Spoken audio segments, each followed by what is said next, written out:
Hip-hop didn't slowly enter gaming. It kicked the door open. At the turn of the millennium, rap wasn't just dominating music. It was reshaping fashion, language, identity, and culture itself. And in 2003, something unexpected happened. Hip-hop didn't just appear in a game, it became the game. Def Jam Vendetta wasn't a licensed cash-in. It wasn't a soundtrack swap. It wasn't a gimmick. It was a full collision between hip-hop culture and competitive gaming. And for a brief moment, it felt unstoppable. Packed with iconic artists, explosive personality, and a fighting system that rewarded aggression and style, Def Jam Vendetta arrived like a statement. But just as fast as it rose, the series disappeared. No modern reboot, no sequel evolution, no spiritual successor. So what happened? How did one of the most culturally powerful sports fighting franchises ever made simply vanish? This is the rise and the fall of Def Jam fighting games. Welcome to Nova Labs Gaming.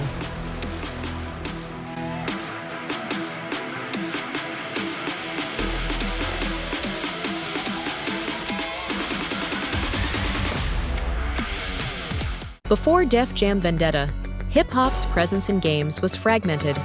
You heard it in soundtracks, you saw it in character designs, but it was rarely the focus. Sports games flirted with rap aesthetics. Fighting games borrowed attitude, but hip-hop culture itself, the energy, the bravado, the rivalry, had never been the foundation. At the same time, Def Jam Recordings was at its peak. DMX, Method Man, Redman, Ludacris, Ghostface Killah. These weren't just artists, they were personalities larger than life. So when Def Jam partnered with EA Big, the vision wasn't subtle. They weren't trying to make a traditional fighting game. They wanted something raw, something aggressive, something that felt like hip-hop. And they found their blueprint in an unexpected place.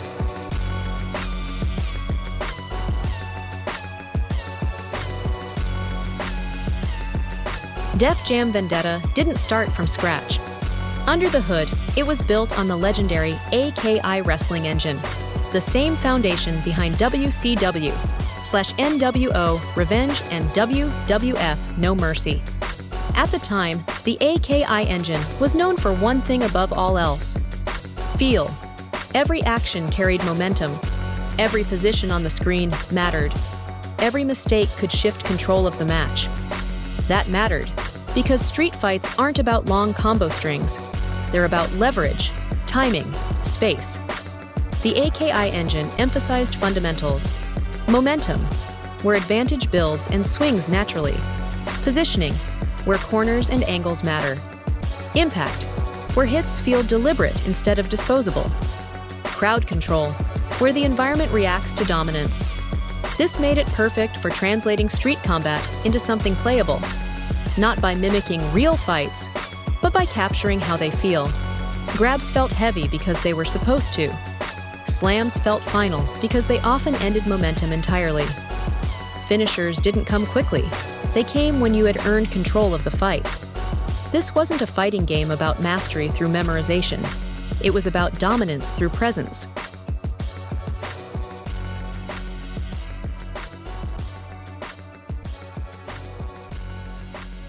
Def Jam Vendetta didn't succeed because of its license. It succeeded because everything lined up at the right moment. The mechanics worked, the presentation made sense, and the culture was ready. Vendetta understood something most licensed games miss. Players don't just want familiar names. They want authentic expression. Characters taunted mid-fight. Crowds reacted dynamically to momentum shifts. Finishers weren't just attacks. They were statements. Every match felt performative, in the same way hip-hop itself is performative. Dark, claustrophobic arenas, gritty lighting, crowds pressed close, reacting to every slam. Timing amplified everything.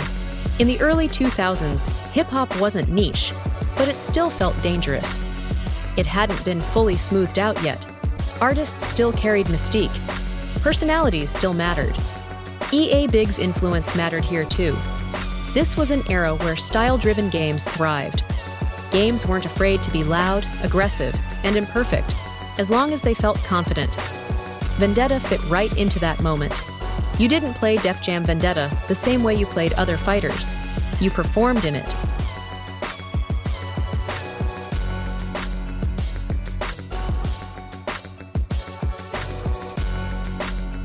Fight for New York didn't just improve Vendetta, it completed the idea. Everything Vendetta hinted at was now fully realized. Fighting styles weren't just cosmetic anymore. They defined how you approached every encounter. Street fighting, martial arts, wrestling, submissions. Each style had strengths, weaknesses, and identity. And when styles clashed, fights felt unpredictable.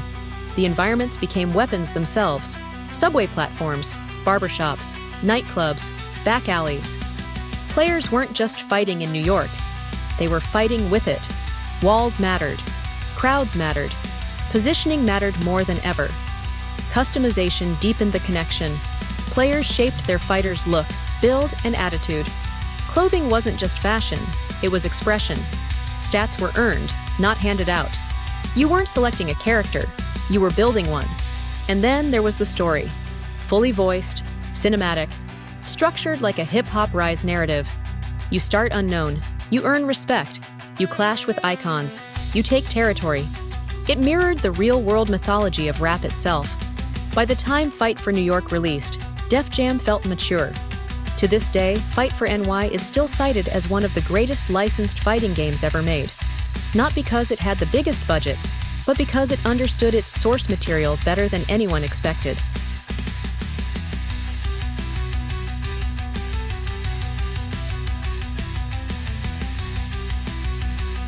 After Fight for NY, Def Jam faced a problem most franchises never survive: success. The series had reached its creative peak, so instead of refining what worked, the next step was expansion.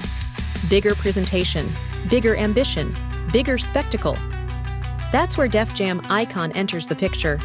On paper, Icon looked like evolution. High-definition visuals, a new physics-driven engine, stages that reacted to music itself. Bass knocked enemies back. Beats triggered environmental damage. The idea was to fuse hip-hop culture directly into gameplay mechanics. But in doing so, something critical was lost. The grounded, tactile combat was gone. Fighters no longer felt heavy. Movement felt floaty. Impact lost its weight. Where Vendetta and Fight for NY emphasized control and positioning, Icon prioritized spectacle and rhythm-based chaos. Fights became less about dominance and more about surviving the system, and players noticed immediately. Veterans struggled to adapt. New players found the mechanics confusing. Neither group felt fully rewarded. The series didn't just change engines, it changed philosophies, and that shift fractured the audience.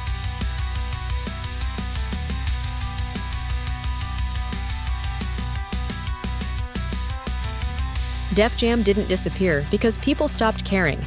It disappeared because the industry changed around it. By the late 2000s, hip-hop had transformed from a tightly curated culture into a global pipeline. Artists were brands now.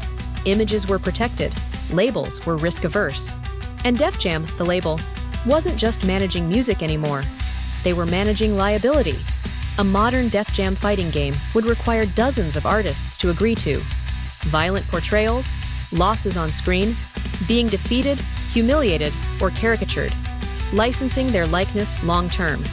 That was already difficult in 2004. Today, it's nearly impossible.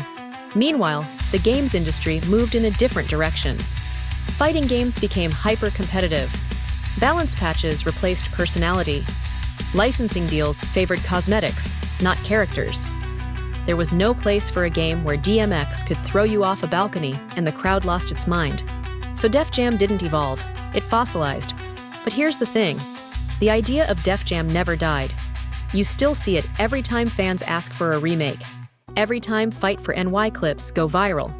Every time people say, they don't make games like this anymore. Because they don't. Def Jam worked because it wasn't chasing trends. It was documenting a moment. A moment when hip-hop was raw. When personalities clashed publicly, when rivalry was part of the art. Vendetta, Fight for NY. These weren't just games, they were time capsules. And maybe that's why Def Jam never came back. Not because it failed, but because it already said everything it needed to say. Some things aren't meant to be updated, they're meant to be remembered. And in that sense, Def Jam never really left.